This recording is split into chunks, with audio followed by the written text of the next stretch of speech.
Hola amigos, ¿qué tal? Buenas noches, yo soy Arturo Trejo y este es su programa Crónicas de Banqueta Presenta.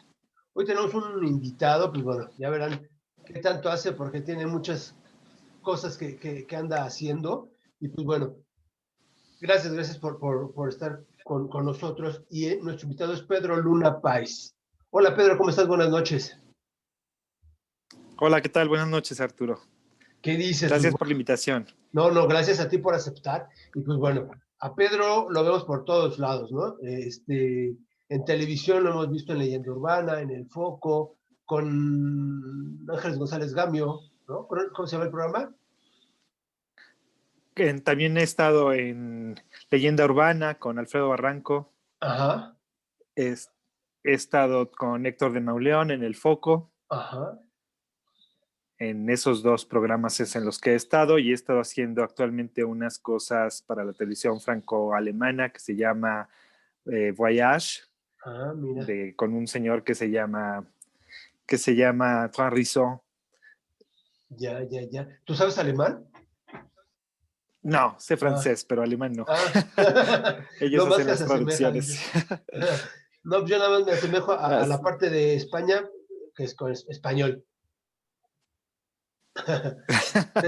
Oye, pues entonces Muy bien. cuéntanos, ¿qué estás haciendo, Pedro? Pedro es historiador, ¿verdad? Así es, yo soy historiador por el Instituto Cultural Helénico, ahí estudié la carrera de historia.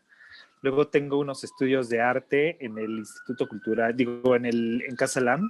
Ah, Luego estudié la maestría en historia en la Universidad Iberoamericana y también el doctorado en historia en la Universidad Iberoamericana.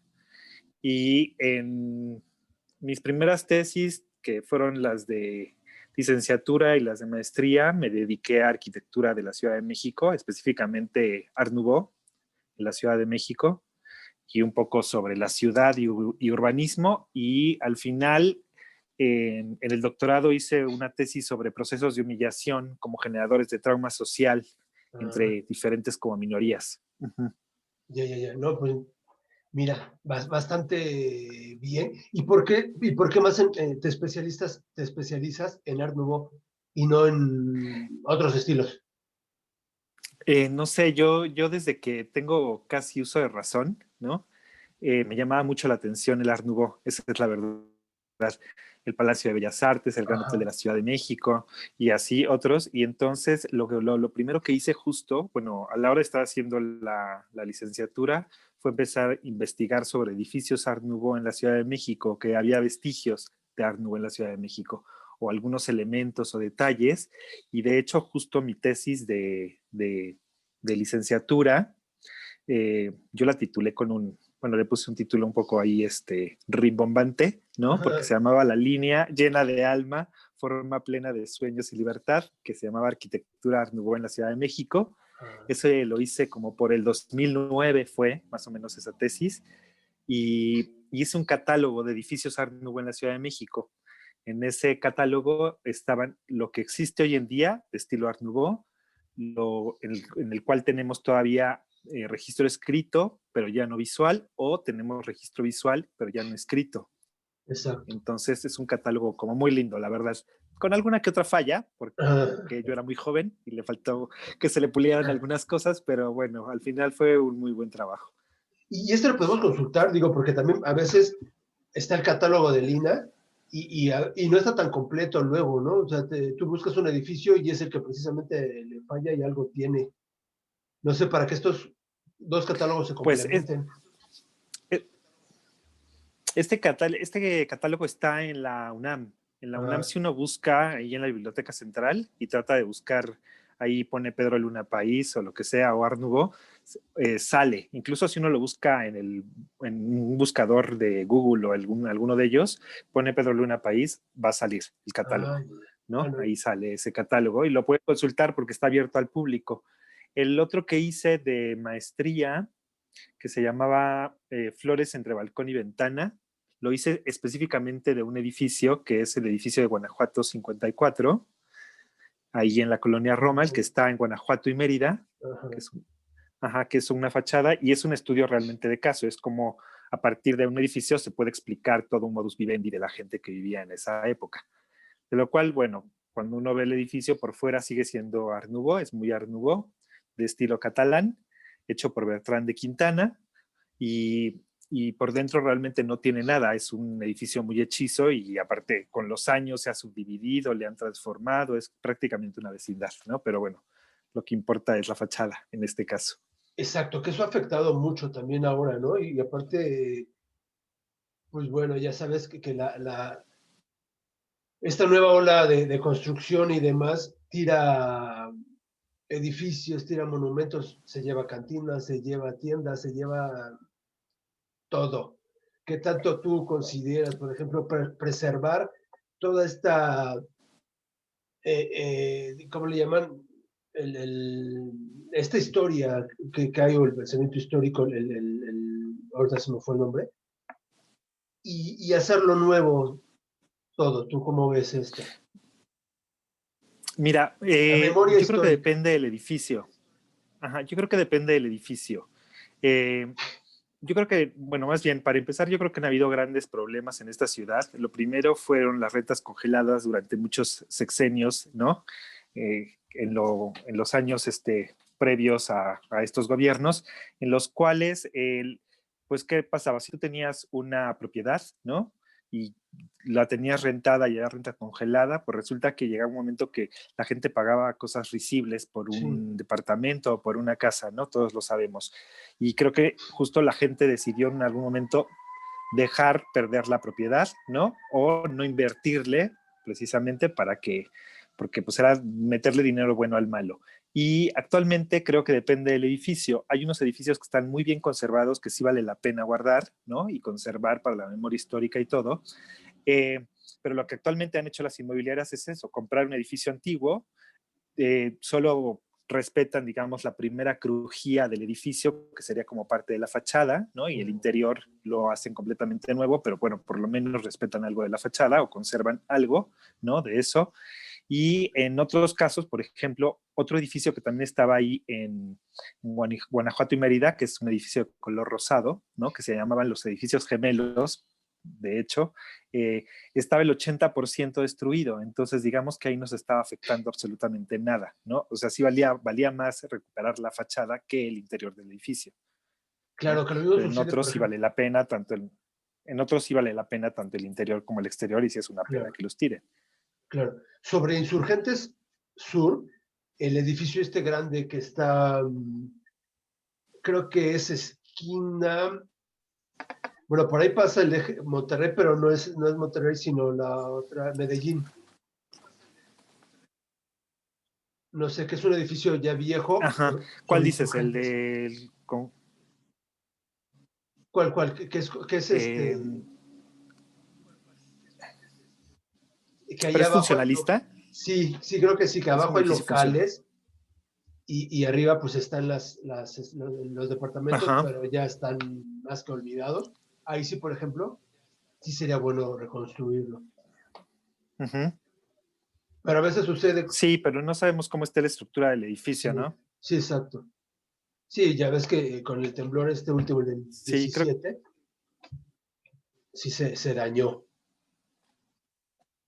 Y ahí Sí, sí, sucede. sí, ya estaba ya dañado, creo que desde el 85 y luego Sí, se acabó de dañar ahorita, ¿no? Pues yo creo que también te digo, depende del edificio. Ese edificio, por ejemplo, que tú dices, creo que es el que me dices, es uno que era emblemático porque también tenía un gran letrero de exacto, Canadá en alguna exacto, época, ese, ¿no? ese. Ajá. Creo que son los condominios Miravalle, ¿no son esos? No Sí, sé, no sí, sé creo que si sí, se llaman ajá, así. sí, No estoy tan seguro si se llamaban así. Pero sí, efectivamente son edificios que se vuelven como icónicos para la ciudad, ¿no? exacto. De alguna u otra forma y que por eso valdría la pena como que recuperarlos o tratar de recuperarlos.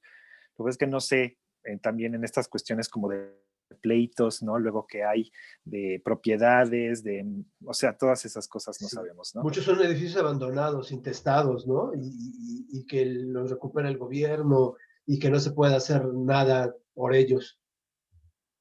Exacto, entonces tendría uno que saber realmente qué es lo que está pasando con el edificio, en qué estado está, ¿no? Tanto legal como arquitectónicamente para ver si puede ser rescatado o no.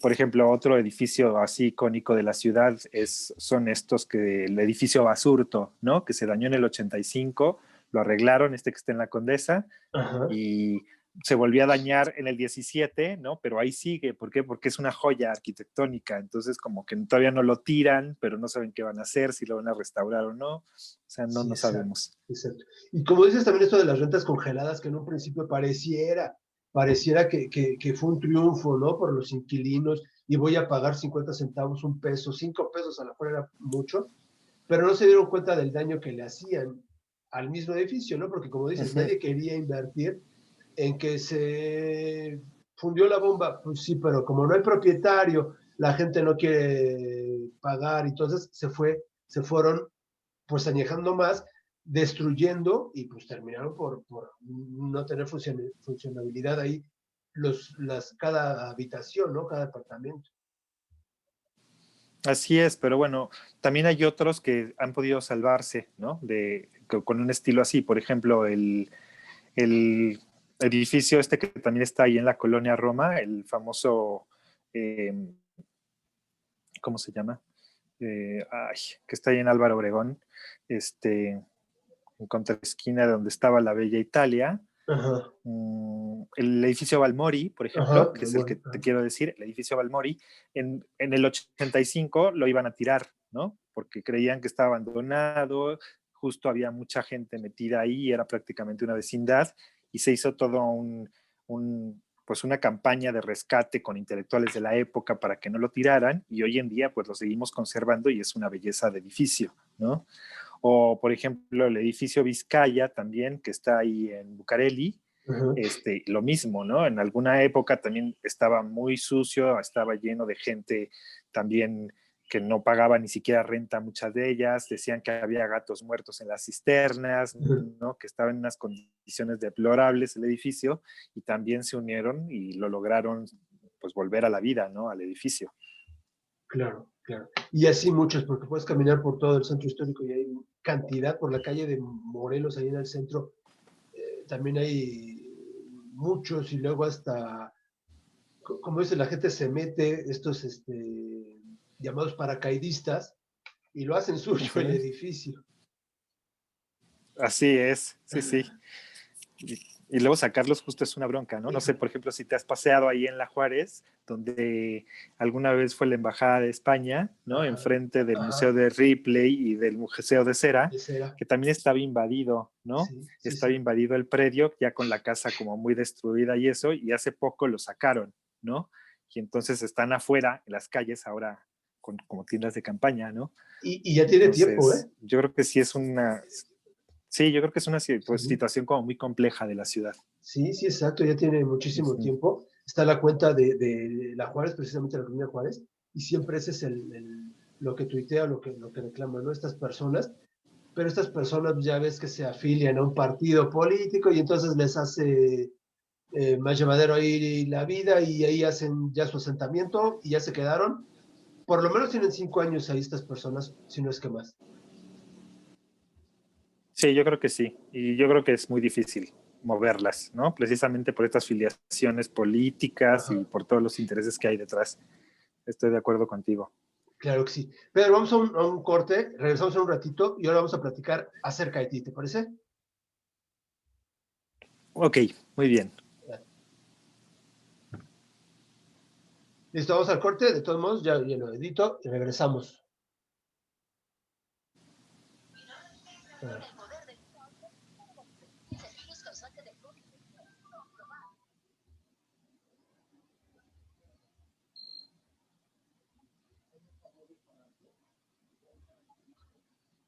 Listo, amigos, estamos de regreso y pues bueno, estamos con Pedro Luna Páez y él, pues bueno, lo han visto en televisión seguramente, en el Foco, que ahí fue donde yo lo conocí, pero también en las redes y él está como el Peter. ¿Por qué te pones el Peter?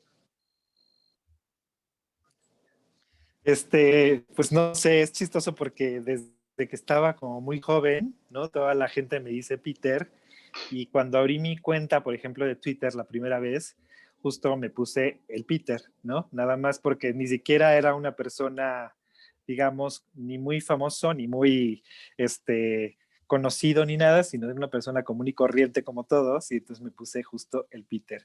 Igual, por ejemplo, En mis otras redes como Instagram, ¿no? También estoy como el Peter. Solamente en mi cuenta de Facebook sí sale como mi nombre, ¿no? Pero casi siempre todas esas cuentas las tengo privadas, no públicas. Y la única que tengo pública justo es Twitter, ¿no? Twitter, que es donde te pueden seguir. Y precisamente que como arroba el Peter. Ajá, está como, no, está como @Pedro Luna País Ajá. completo. Nada más que justo a la hora de salir como el especie como de nickname sale como el Peter, en efecto. Exacto. Ahí conozca a Pedro Luna. Así. Y pues bueno, él ya tiene tiempo ahí en el Twitter, que ya existía desde hace mucho, pero como que ahorita está siendo su boom, ¿no?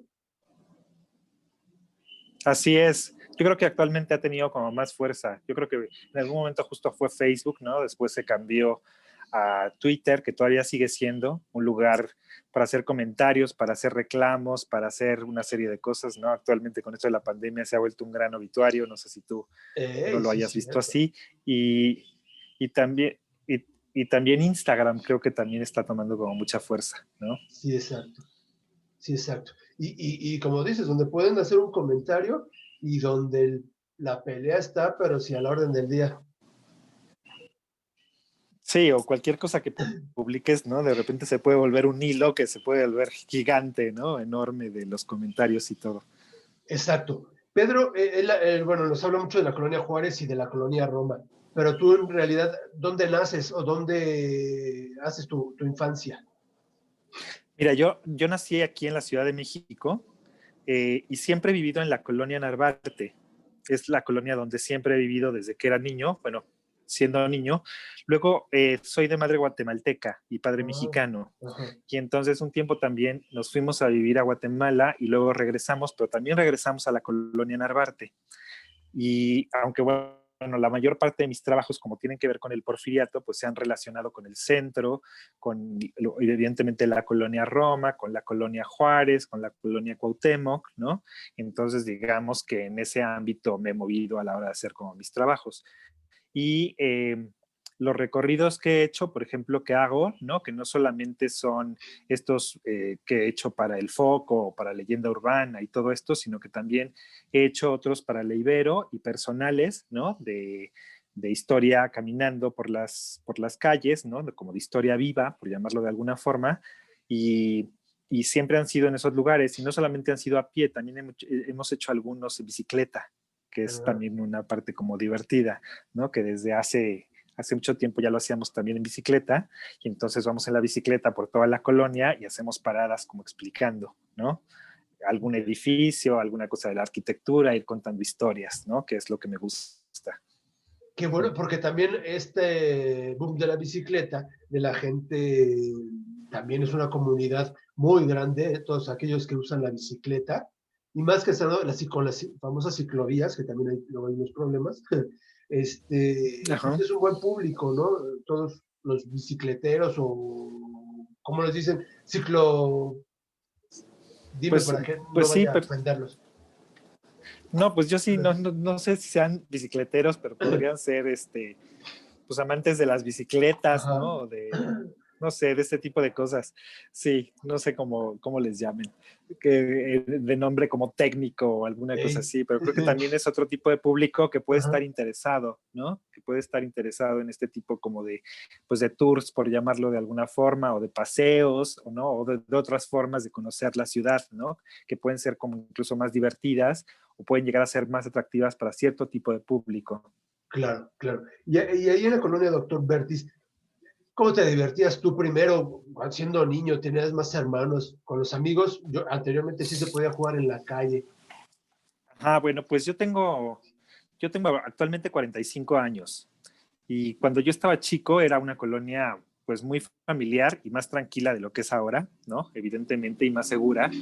Y somos 4 hermanos, bueno, 5, nada más que uno es como de la segunda camada, pero literal lo que hacíamos era pues jugar, ¿no? Me acuerdo que en el lugar donde vivíamos en esa época, porque después nos cambiamos de casa, era una especie como de, como de privada, digamos, ¿no? Ah, En el cual eran 5 casas como de la época de los 40, las casas, ¿no? De 2 pisos.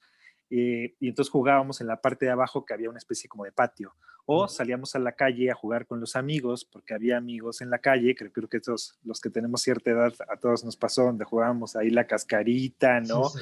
O, o como el bote Bote pateado y pateado. bueno, miles de juegos más. Y entonces ese era el tipo como de vida que teníamos en esa época, que creo que actualmente ya no lo viven, ¿no? Los niños, ¿no? De esta cuestión de jugar en la calle, Claro. como era en nuestra época, y te llamaban a cierta hora a cenar o a comer y ya te metías, ¿no? Exacto. Así es. Exacto. Y ahí después, pues ya vas yendo a la escuela, pero ¿cómo es que te nace quizá la unión de estas dos culturas entre tu mamá siendo de Guatemala y tu papá de México? No sé, estudiar historia o cómo es que te nació por hacerlo. Mira, fue como muy chistoso porque yo como cuando estaba ya en edad de entrar a la universidad, la verdad es que tenía mi papá, más bien él, un día me dijo, o estudias derecho o estudias derecho, ¿no? Porque esos eran como los sueños de los papás y casi siempre como frustrados de los papás y ellos eran los que mandaban un poco. Y Exacto. entonces me acuerdo que yo entré a la Universidad Panamericana a estudiar derecho. Y yo la verdad es que era muy infeliz estando ahí porque no quería estudiar eso. Yo quería estudiar originalmente restauración de obras de arte, Ya. ¿no? Y entonces un día habló por teléfono literal a mi mamá y le dije, ya me di de baja de la universidad, ¿no? Me voy a buscar otra cosa. Y entonces como no tenía, digamos, como me había salido y todavía no entraban otra vez las convocatorias para entrar a hacer exámenes de admisión, me metí justo al Helénico a estudiar diplomados de arte en arte antiguo, medieval, de México prehispánico, colonial y otros de grafología, y, ¿no? Pues porque Ya. no iba a estar de vago literal. Y entonces, ya estando ahí, la verdad es que me enamoré de la historia. Y entonces decidí quedarme y a estudiar la carrera completa en historia. Y al estudiar la carrera en historia, más o menos como a la mitad de la carrera de historia, seguía con la carrera de historia y entonces también entré a estudiar historia del arte, porque era lo que me apasionaba, ¿no? En ese momento y así fue como ya me quedé yo metido en la historia. Exacto. Sí, no, aparte, pues bueno, y es importante para decirles a todos pues, que lo que a ti te gusta, lo que a ti te apasiona, pues tú lo estudias, pero tienes razón. Antes era un poco más estricto este tipo de educación. Si te ponías lo que ellos te decían, pues no ibas a estudiar lo que ellos te decían, ¿no? Ese era el problema. Y aparte sí es verdad, o sea, si el papá quería ser abogado y como no lo pudo ser, pues al hijo era el que empujaba para poderlo ser. Exacto, y también, bueno, estaba siempre este estigma de te vas a morir de hambre, ¿no? Si estudias ciertas carreras, ¿no? Hoy en día sabemos que no es así, ¿no? O que puedes estudiar lo que sea y igual morirte de hambre, ¿no? O sea, no Sí, exacto. necesariamente tiene que ver con una carrera. Sí, exacto. Y después de que ya estudiaste historia y todas estas diplomados y demás, ya que te dijo tu papá, Pues ya no dijo nada, ya no le quedó eh, nada que decir porque ya había hecho yo lo que había querido, ¿no? Entonces ya no le quedó como más opción que pues, aceptarlo de alguna u otra forma, y aparte ¿no? veía que tú estabas contento y que te iba bien y que es lo que te gustaba. Así es. Entonces ya al final ya no dijo nada. Pero bueno, tiene otros hijos con los cuales ¿Alguno de tus cumplir hermanos, sus sueños. alguno Sí, de tus la hermanos sí? mayor es abogada. La Ah, mayor es abogada, así es. ¿y lo ejerce o ya casada, ya dijo, ya mejor ya soy ama de No, casa? todavía lo ejerce y todo, sí. Ella sigue, es abogada, la segunda es pedagoga, el tercero es ingeniero, yo soy historiador y el último también es abogado, pero bueno, ese es del segundo matrimonio, digamos. Ya. Y aparte muy diversos uno de los otros, ¿no? Sí, todos somos como muy distintos, Ajá, ya, así ya, ya. es. Y después, ¿a ti te gustaba también de niño ir a estos lugares y conocer y saber quién había hecho el edificio y qué estilo era? Sí, desde niño tenía como mucha inquietud sobre los edificios y sobre la arquitectura en general, ¿no? Eh, y entonces siempre que iba, por ejemplo, me preguntaba qué habrá sido antes, quién habrá vivido aquí, sobre las historias, me encantaba leer cosas justo de historia, ¿no? En esa época, o cuentos relacionados con la historia, o libros, o novelas históricas. Y entonces siempre hubo este interés por saber, ¿no? Me acuerdo que cuando hice también mi tesis estas del edificio Guanajuato 54, yo uno de mis postulados o de mis cosas que quería probar en mi tesis o que quería hacer, según yo, era salvar el edificio, ¿no? Y entonces se reía mucho conmigo una de las directoras de tesis y me decía, Pedro, es que no es tuyo el edificio, ¿no? Entonces, nos reíamos, pues yo decía, es que sí es mi edificio, ¿no? Porque estoy enamorado de él, pero bueno, la verdad es que siempre hubo esa inquietud por los edificios y por la arquitectura y por la historia de la ciudad y que se conservaran esas cosas. Claro, claro. Y aparte ahora que sales ya también con tu familia y demás, les vas explicando qué hay, o ellos ya te preguntan y dicen, a ver, Pedro, este En edificio, ¿qué algo, historia tiene? Mira, en algunas situaciones, a veces que salgo con amigos o con amigas o lo que sea, vamos justo con la intención de ir conociendo la ciudad y vamos platicando de la ciudad. En otros casos, cuando voy con amigos o con familiares o con mi hija, por ejemplo, si de repente me preguntan, ¿no? De que aquí qué hubo y aquí qué fue lo que pasó y esta casa de quién era o este edificio de un poco de la historia, porque yo también no se trata de ir por la vida hostigando a la gente, ¿no? Sino Exacto. más bien lo que la gente vaya queriendo. Y en algunos casos, pues sí, también se vale decir no sé, ¿no? La historia de este edificio sería importante o interesante como investigarla, ¿no? También creo que muchas veces se cree que el hecho de ser historiador, ¿no? Es ser como una enciclopedia Exacto. caminando, ¿no? Cuando no es así la realidad. ¿No? Claro, Entonces sí. también nos equivocamos, también tenemos que investigar, también tenemos que saber, ¿no? O, o también me ha pasado, por ejemplo, en redes un día me preguntaron sobre justo el baile de los 41 y la historia de Ignacio de la Torre y Miers, ¿no? Ajá. Y con Zapata, y entonces yo comenté algunas cosas y después se hizo una especie de historia, ¿no? Que yo no había dicho, ¿no? Entonces me quedé ofendidísimo por algo que yo no había dicho y de repente estaba en todas las redes, ¿sí me explicó? Como un gran chisme. Y yo decía, híjole, ¿cómo detienes eso? Entonces yo creo que es justo como muy delicado a veces decir o, o afirmar algo, ¿no? En estos casos cuando eres historiador, porque justo va comprometido tu nombre y se puede decir también cualquier cosa, ¿no? Claro, claro. Pero mira, ahora la historia no es que lo hayan distorsionado ni cambiado, pero le están dando otro giro, otro enfoque. Y en la gente, en la vida, siempre hay gente buena, gente mala, y no por eso, por ejemplo, Porfirio Díaz, un presidente bueno o malo, precisamente hoy en las redes vi esto, de que se diera cuenta la gente que Porfirio era muy malo. Pues no, porque a nivel internacional, México es México y muchos de los edificios hechos durante este periodo, pues fueron muy buenos y la industria avanzó y los ferrocarriles se hicieron. ¿Por qué estigmatizar a la gente o creerla si es buena o si es mala, no? Sí, yo también no lo creo. Yo creo que él fue, bueno, una persona que sí hizo mucho por la ciudad, ¿no? Digo, en un momento en el cual sí había mucha pobreza, efectivamente, y que sí se beneficiaba a los ricos quizás, Claro, pero yo creo que es una persona que corresponde a su época, nada más, ¿no? Al final. Y creo que en la historia justo no pueden existir antagonismos como existían en la historia que nos enseñaban cuando eran niños, ¿no? Del bueno, el bueno, el bueno, el malo, el malo, el malo, ¿no? Sino que al ajá, final, pues humanos como todos, ¿no? Humano tú, humano yo, humano él, ¿no? O sea, todos humanos nos equivocamos, tenemos aciertos, ¿no? Y entonces justo hay cosas muy rescatables y quizás otras que no lo son, ¿no? claro, Que son claro, las que vale recuperar en la historia.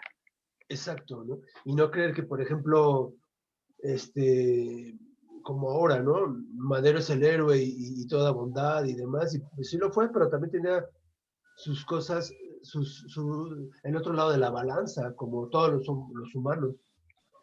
Exacto, ¿no? Nadie habla, por ejemplo, de que era una persona que creía en el espiritismo, por ejemplo, Madero, ¿no? Que Exacto. dices el espiritismo, pues qué extraño, ¿no?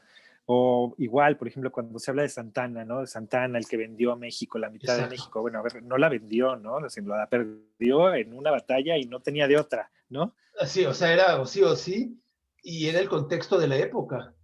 Así es, con un expansionismo americano brutal en esa época, ¿no? O sea, uno tiene que ver todas esas aristas que tiene la persona en su momento, la historia, como para poder entender, ¿no? Lo que sucedió realmente. Claro que sí. Vamos a otra pausa y regresamos en un ratito más. Claro que sí. Ahora sí, vamos con la última, Pedro. Sí, Bien, estamos de regreso y pues bueno, ya estamos aquí como muy entrados con Pedro Luna, platicando acerca de la historia. Pues bueno, yo creo que cuando sucede todo este tipo de cosas, Pedro, entre que si la gente es buena o mala, deberíamos nosotros de investigarle, ¿no? ¿No crees? De estar viendo para qué, porque siempre te encuentras con la gente que dice, ay, pues es que yo me sabía una leyenda, ay, es que a mí me dijeron, sí, pero ahora se trata, a ver, ya tienes todas las posibilidades para una computadora, tu teléfono, para investigarle y ver si en realidad sucedió, ¿no? Y no quedarte con la leyenda, con el mito.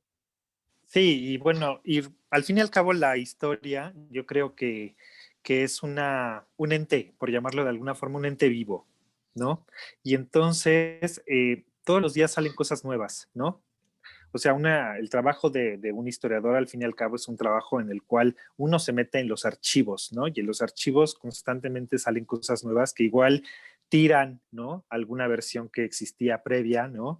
O van cambiando, ¿no? Precisamente la forma como de narrarse la Exacto. historia o dependiendo de la corriente en la cual estés subido, ¿no? Si es una cuestión como de microhistoria o de historia social o cultural o política, o sea, van diferentes tipos, ¿no? Como de historias, pero lo que yo siempre he dicho es que justo la historia está viva, ¿no? Y que entonces pueden ir cambiando las versiones, pueden ir apareciendo nuevos documentos, ¿no? Pero justo eso es lo importante, ¿no? Que siempre esté como documentado, ¿no? Que mucha gente dice muchas veces que los historiadores hacemos ficción. Bueno, sí es una ficción quizás, pero con algún cierto grado de objetividad, ¿no? Por llamarlo de alguna forma. ¿Por qué? Porque, bueno, si hay una parte en la cual el historiador pues tiene que relatar desde su particular punto de vista, ¿no? Pero siempre documentando las cosas porque tampoco se trata de decir mentiras, ¿no? Sino decir verdades. ¿No? Claro, O aproximarse de alguna forma a estas verdades. claro, claro. Sí, porque es la historia contada a través de quien te la está contando, pero que él no, que esta persona no tenga alguna inclinación hacia algo, hacia algún tinte político, hacia algún interés, o sea, que sea lo más subjetivo, lo más imparcial, como sucedieron las cosas, ¿no? Como se han estado investigando que sucedieron las cosas, porque también esa es otra cosa de los hechos, ¿no? Pues como no estuviste ahí, ellos Exacto, le ponen de lo suyo. exacto, porque uno al final narra las cosas a partir de su lugar de enunciación, ¿no? El lugar de enunciación significa lo que uno ha vivido y lo que uno conoce. Entonces, a partir de ahí, uno, digamos, fabrica, ¿no? En este caso, o elabora este como relato, ¿no? Es como, por decirte un ejemplo, cuando Leonardo da Vinci le preguntan o le mandan a hacer la Anunciación, ¿no? El famoso cuadro de la Anunciación. Pues claramente ni la Virgen María se parece a la Virgen que se en su época, ni el contexto, ¿no? De, digamos, del escenario en el que está, ni los muebles que hay, ni el paisaje, o sea, se parecen a lo que era la Palestina, ¿no? O Jerusalén en su momento, ¿no? Sino que él, a partir de lo que él es lo que trata de plasmar. Yo creo que lo mismo sucede con los historiadores, ¿no? A partir de lo que eres, es lo que tratas de hacer, ¿sí? Claro, claro, claro. Y en esto que hablas del trabajo y de la historia viva, tú das clases en la Ibero Yo y doy ya tienes clases en la tiempo. Ibero, Ajá. ajá, ya tengo en la Ibero, ya voy para casi 10 años, ¿no? Y ahí estoy, y doy clases en la Ibero y en la Prepa Ibero, a los chavos tanto de prepa como los de algunos de universidad, y he estado desde que entré prácticamente a la universidad, en un seminario que se llama Historia del Tiempo Presente, que es un seminario permanente en el Departamento de Historia, en el cual hacemos investigación, nos juntamos, muchos profesores, discutimos textos, llevamos como novedades de libros y de cosas que nos vamos encontrando y publicamos y hacemos cosas, sí. Ya, ya, ya. Y aparte, historia viva es otra faceta de la que tú haces, que son recorridos. Así es, que también el Departamento de Historia de la Universidad Ajá. tiene ese programa que se llama de Historia Viva, pero al final no solamente me quedé en ese de Historia Viva, sino que también después justo me invitaron a hacer, o me han invitado a hacer otros programas, ¿no? Sobre todo por Canal 40, Ajá. y, y también he hecho yo por mi cuenta algunos otros recorridos. Es decir, muchas veces me contacta gente para hacerles recorridos, me han contactado de bancos y de otros colegios y todo, para que les dé recorridos, y yo la verdad es que gustoso los doy, ¿no? Porque Claro. creo que es una muy buena forma de, pues, de difundir la historia. Creo que parte de nuestro trabajo como historiadores, ¿no? Es justo eso, la difusión, ¿no? Entonces la difusión de todos estos trabajos o de lo que existe, ¿no? Y de lo que hay en la ciudad, creo que es importante para que la gente lo conozca.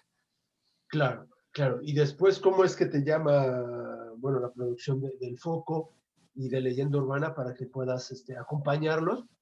Y estuviste, por ejemplo, en los de la Colonia Juárez y en la Colonia Roma. Sí, mira, fue chistoso porque yo conozco a Beca desde la Ibero, Beca Ah, desde la ajá. Ibero. Y Sí, entonces un tiempo ajá. trabajamos a cosas juntos, y entonces un día ella acababa de hacer justo un programa para el Foco sobre la colonia Roma, y le preguntaron que si conocían ella a alguien que pudiera dar un recorrido por la Juárez. Entonces ella justo habla conmigo y me recomienda, ¿no? Para dar el de la Juárez, y entonces se pone en contacto conmigo Héctor de Mauleón y su producción, ¿no? Digamos como la producción del Foco, para que hiciéramos justo estos programas de la Juárez. En teoría iba a ser primero un solo programa, después no fue un programa, sino fueron creo que 5 programas, ¿no? Que fueron literal, uno por Bucareli, otro por la zona rosa, otro ahí por el Museo de Cera y bueno, varios más. Y entonces ya hicimos esa serie de programas. Y después, justo para los de la leyenda urbana, un día me contactó también, bueno, Barranco, para que hiciera uno de la Juárez y después para que hiciera un especial sobre la Roma, porque fue en el momento que se hizo la película de Roma. Entonces iban a dedicar todo un día, ¿no? Ahí en Canal 40, justo a hablar de Roma, ¿no? Tanto de la película como de la colonia, como la vida, como muchas cosas que se han hecho en la colonia Roma, sobre la arquitectura y sobre todo lo demás. Y entonces ahí también justo hice otro programa, ¿no? Precisamente como este especial de la Roma. Que se volvió famosísima esa casa, ¿no? De la Colonia Roma. Sí, bueno, hay varias. La casa de donde se filmó De se Tepic, volvió como famosísima, sí, pero es chistoso porque ahí nada más utilizaron la la fachada. fachada. El interior es otro, Porque ¿no? está hasta al revés, por ejemplo, de cómo está, ¿no? Cómo nos la presentan, Ujú. ¿no? Sí, Sería sí, al revés. exacto. Y la fachada, pues es muy linda, ¿no? Y nada más se utilizó, te digo, la fachada y el patio, ¿no? De la entrada como del garage. Fue lo único que utilizaron de la casa. Y creo que actualmente está en venta, Venta. ¿no? Algo leí. Sí, exacto. Y Ajá. en redes está en venta. Y más porque la película de Roma casi fue como hecha a base pues de documentales o de fotos, ¿no? De colecciones de fotos que hay de la época. Sí, yo creo que justo esa película puede ser maravillosa porque sí recrea toda la vida, ¿no? Del momento, cómo se vive al interior de las casas, las secuencias de fotos, ¿no? En las cuales también se recupera, ¿no? Ajá. Incluso profesiones que ya están medio perdidas o que no se escuchan más que en barrios de la Ciudad de México, como el afilador, ¿no? O el que pasa de los camotes, o toda esta gente, ¿no? Y estas profesiones que antes eran como muy comunes en la ciudad. Creo que esa es la magia de esa película, ¿no? El recrear una época. Exacto. Y que fue como entre el que sí estaba buena, no estaba buena. Yo siempre les he dicho, mira, quita el texto, el contexto de la película o quita la historia y básate en ver lo que hay detrás de ella. O sea, la escenografía, el paisaje, los escenarios. O sea, eso es yo creo que a mí sí me gustó, a mí me gustó toda, pero más porque por la recreación que hicieron de la época. Sí, yo digo que eso es lo más maravilloso, ¿no? Hay varias escenas que me impactan, ¿no? Por ejemplo, cuando están lavando la ropa, ¿no? Que era como muy común lavar la ropa y tender la ropa y estar, digamos, ahí a cielo abierto, ¿no? O justo, pues no sé, las calles, los cafés, ¿no? O sea, ¿no? De ir a la tortería, o sea, Y todas pasa estas por un cosas que son banco como y todo. maravillosas. Sí, sí, eso me parece maravilloso, ¿no? Y también un poco de la forma de ser de la época de la gente, ¿no? De, pues sí, de cómo se vivía, las mujeres cómo actuaban, ¿no? También los hombres cómo eran, o sea, yo me acuerdo de niño, ¿no? Eh, que digo, no está ahí en esa época porque yo nací en los 70, pero me acuerdo perfecto que yo veía a mi papá en las mañanas, ¿no? Y no lo volví a ver hasta la noche, que llegaba a cenar prácticamente, ¿no? Entonces Sí, algo sí. como muy común, que era el momento que nos volvíamos a ver a la hora de la cena, que creo que, bueno, ahora ya no sucede con los horarios que tiene la gente, pero creo que antes, cuando nosotros éramos niños, sí sucedía eso, ¿no?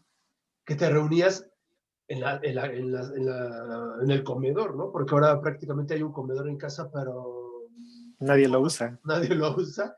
Y una televisión en la sala donde todo el mundo la veía, pues no había un control para poder moverle al canal.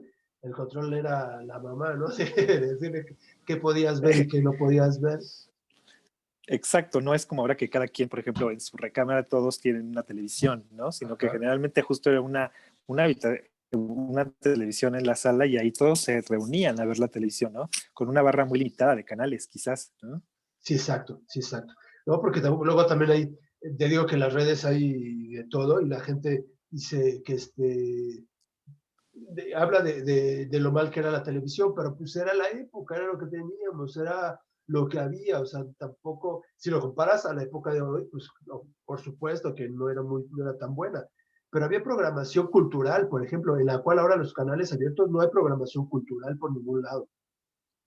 Exacto, sí, sí había un importante, pues siempre, por ejemplo, digo, no quiero ser aquí a anunciar nada, pero el Canal 11 siempre fue un canal cultural, ¿no? Entonces, sí había opciones como para ver ese tipo de cosas o otro tipo de programas. Exacto, exacto. Y aparte lo mencionas bien, fue un canal cultural. Así es. ¿No? Y alguien te despertó, por ejemplo, esta pasión no sé, decir, quiero estar en tele o algo, ¿no te ha vuelto a llamar Héctor para poder hacer más Pues no programas? me ha vuelto a llamar, o sea, sí por ejemplo, me acuerdo que cuando hice esos programas como de regalo de Navidad volvieron a transmitir el programa y en algún momento me volvieron a llamar como para otra cosa, pero no empataba con mis horarios porque Ah, ellos generalmente graban en las mañanas, graban casi siempre en las mañanas. Después se vino esto de la pandemia y entonces no ha habido oportunidad de hacer otros porque generalmente los que ha hecho ya han sido con beca y en la bicicleta, ajá, pero digamos, yo siempre estoy abierto, ¿no? La verdad es que te digo, lo único a veces difícil es los momentos de grabación porque tiene que haber buena luz, ¿no? Tiene que estar lo más temprano posible, que no haya como mucha gente. En exacto. algunos de los programas que hicimos, por ejemplo, para estos del foco, pues sí los grabamos un poco de tarde y nos llovió, ¿no? En Sí, muchos de ellos. sí, Nos tuvimos que medio guarecer en un techito, ahí hasta tengo unas fotos de eso porque fue como muy ajá, chistoso. Y luego cuando se acabó la lluvia ya salimos.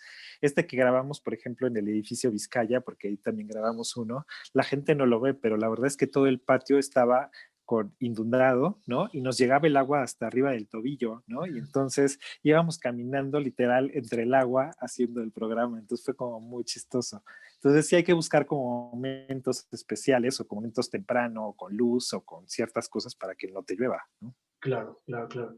Y el profesor Barranco, pues también sería bueno que te invitara hoy en día, ahora que está en el Vaticano, para hacer algún Sí, programa. no, pues estaría maravilloso que me invitara al Vaticano, pero no, no lo ha hecho. Creo que ya ni siquiera está, creo que ni siquiera está el programa ya, creo que lo sacaron ya del aire. No, oye, sí, ya no está, ya no está, eso nos perdimos, porque después se fue a otro canal, al Travel Channel, él, pero también ya no está. Ya no está ahí, sí es una pena, porque la verdad es que era un muy buen programa también, ¿no? Este tipo de programación es bueno, ¿no? Es muy interesante, la verdad que sí. Digo a mí porque también me Sí, gustan los orígenes de por donde voy caminando. sí, la verdad es que uno no pensaría el alcance que tienen y la difusión que tienen.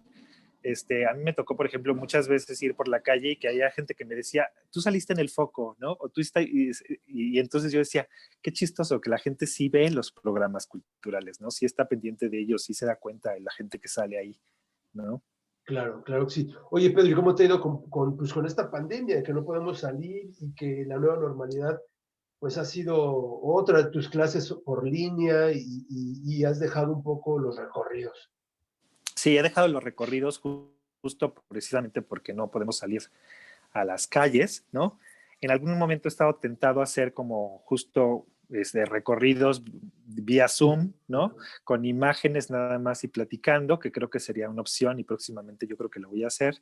Pero desde que inició la pandemia, la verdad es que fue chistoso porque cuando inició más o menos en marzo, yo regresaba de un viaje de Nueva York.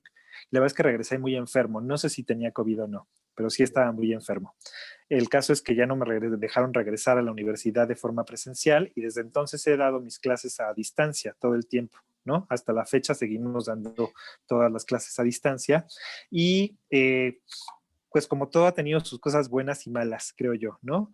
Las cosas malas, pues no puedes estar con los alumnos, no puedes estar en la universidad, ahí hay unos acervos maravillosos donde puedes investigar y eso, que eso es lo triste, pero por otro lado creo que también uno ha tenido la oportunidad, bueno, por lo menos yo he tenido la oportunidad de convivir más con mi hija, de estar en casa, ¿no? Todo el tiempo, de hacer cosas que tenía pendientes, porque me encanta restaurar muebles antiguos, ¿no?